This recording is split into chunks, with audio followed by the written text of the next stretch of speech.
In a small, quiet town, a little boy vanishes without a trace. Soon, people begin hearing voices from the sewers and seeing monsters that shouldn't exist. The story of the series, based on a film, which in turn is based on a book, begins in early 1962.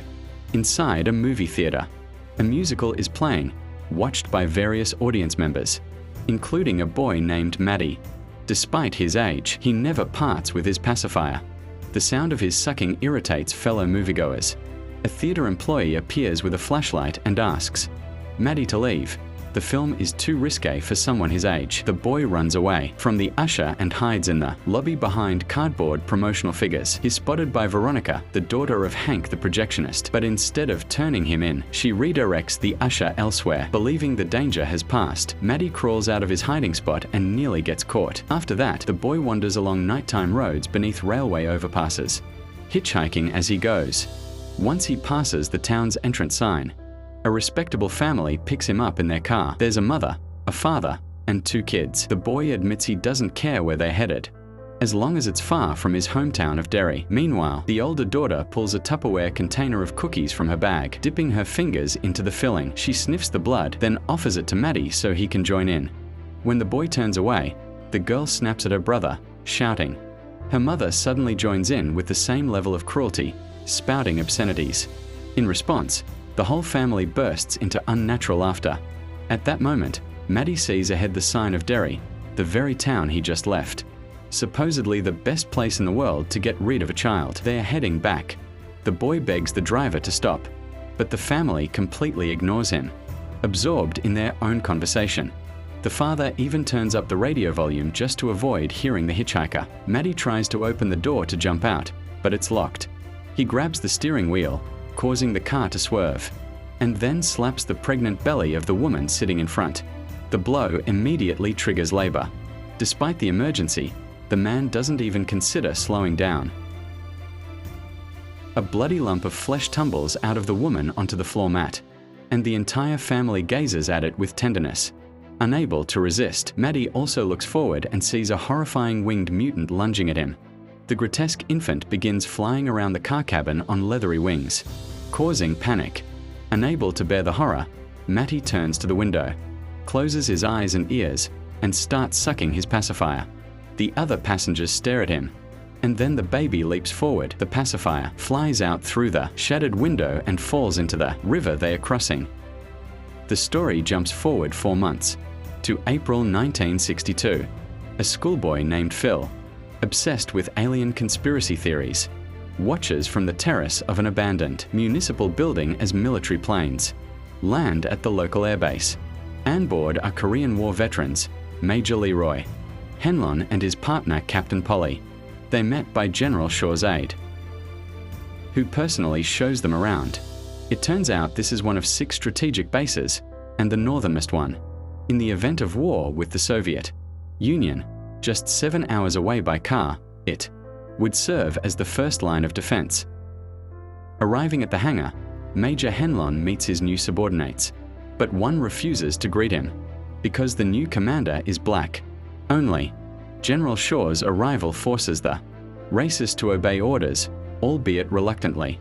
Meanwhile, at Derry High School, a girl named Lily, considered odd by her classmates, finds jars of pickles in her locker, a prank from local bullies. Her friend Marge comforts her by describing wild summer plans, partying, drinking, and losing themselves in revelry, also roaming the school halls of Phil and his friend Teddy. Phil shares his latest suspicion. Secret alien experiments are happening at the military base. It's unclear who's probing whom, but something's definitely going on. In the past 2 days alone, Phil has seen 7 cargo planes land near Derry. That evening, the boys do homework together at Phil's house, but Teddy's thoughts are consumed by Maddie, who disappeared exactly 4 months ago. They learn Maddie's mother had promised them candy if they came to his birthday party, but they never showed up. Now Teddy blames himself. If they'd gone, Maddie wouldn't have run away. Phil disagrees, leading to an argument and Teddy storming out. Meanwhile, Lily prepares for a bath and touches a turtle-shaped charm on her wrist, triggering memories. 4 months earlier, Maddie had taken her to the terrace of the empty municipal building. offering a beautiful view of the town. Opening a bag of candy with toys inside, Lily finds yet another rocket. She already has plenty, so Maddie gives her his turtle instead. Lily explains that kids call her weird because of her father's death. He died in an accident at the pickle factory, and local children spread a rumor that his remains can be found in pickle jars. Their conversation is interrupted by New Year's fireworks lighting up the dark sky.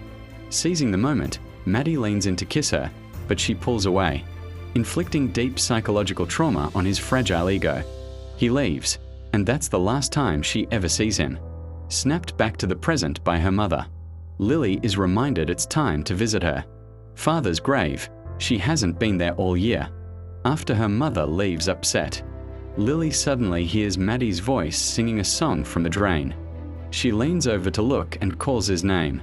In response, 2 fingers emerge from the hole and quickly vanish. When Lily tells her friend at school, Marge immediately drags her to the bathroom. Not wanting her to spread rumors, people already say enough nasty things about Lily, and Marge doesn't want to be known as the crazy girl's best friend. Hurt but helpless, Lily walks away.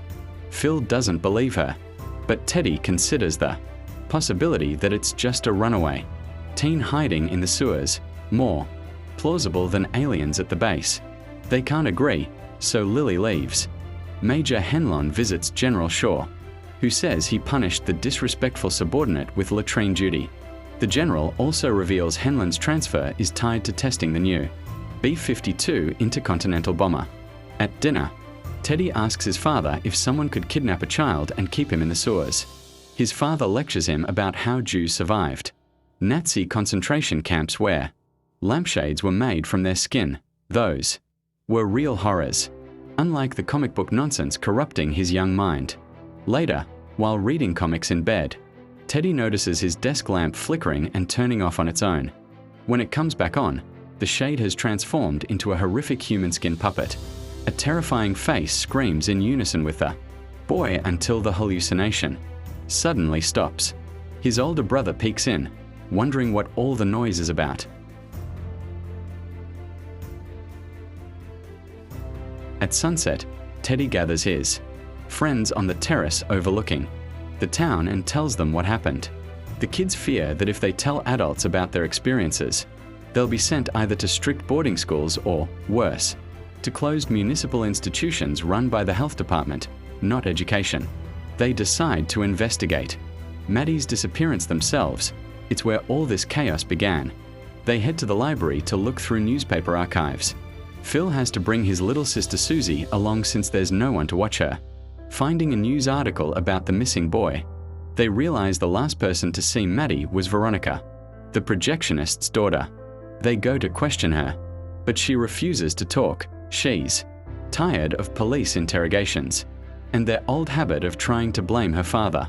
However, as the kids leave, she overhears them mention the song from the sewer, which catches her attention. Veronica admits she also heard the musical's song echoing through the theater's sewer pipes. She's heard laughter, children crying, and someone calling her name. That night, Major Henlon prepares for bed in the barracks. Annoyed by flapping shutters, he gets up to fix them, unaware of a suspicious figure in a hazmat suit lurking outside his window. The intruder doesn't wait long. He approaches the pilot's bed. Henlon jumps up and fights back but loses. There are actually 3 intruders, threatening him with a pistol. They demand the B-52 bomber's technical specs, whether he thinks it's a test, hasn't memorized the data, or is overcome by patriotism. Henlon refuses to betray his country. When a patrol knocks at the door, the major seizes the moment, disarms one attacker, and together they scare off the intruders. Meanwhile, Veronica takes the kids to the now-closed theater. Using her dad's keys, she leads the 4 friends into the auditorium while she goes to the projection booth to load the film reel and play the very musical whose song Lily heard. As the magic of cinema comes to life on screen, the children suddenly spot Maddie among the background singers, holding what looks like a baby wrapped in a bundle. Shocked, they call out to him, and he reacts to Exoff, stepping forward, naming each friend, and accusing them of betraying him and causing what happened. He bends over the bundle as if crying, but when he lifts his head, A disturbingly wide grin spreads across his face. Maddie hurls the bundle from the screen. It shatters the fourth wall like glass, crashes into the theater, and transforms into a giant winged mutant baby. The creature flies around the auditorium as the film melts on screen. It chases the boys, lifting them into the air and tearing them apart, splattering blood onto the projection booth window and onto Lily lying in the aisle. Veronica helps the blood-soaked girl to her fate, and they flee from the monster hiding behind the seats. In the lobby, Veronica jams the door shut with a hammer. She then asks Lily what just happened. Suddenly, Lily remembers holding Susie's hand and realizes she's still clutching a severed arm. She screams in terror, and the first episode ends.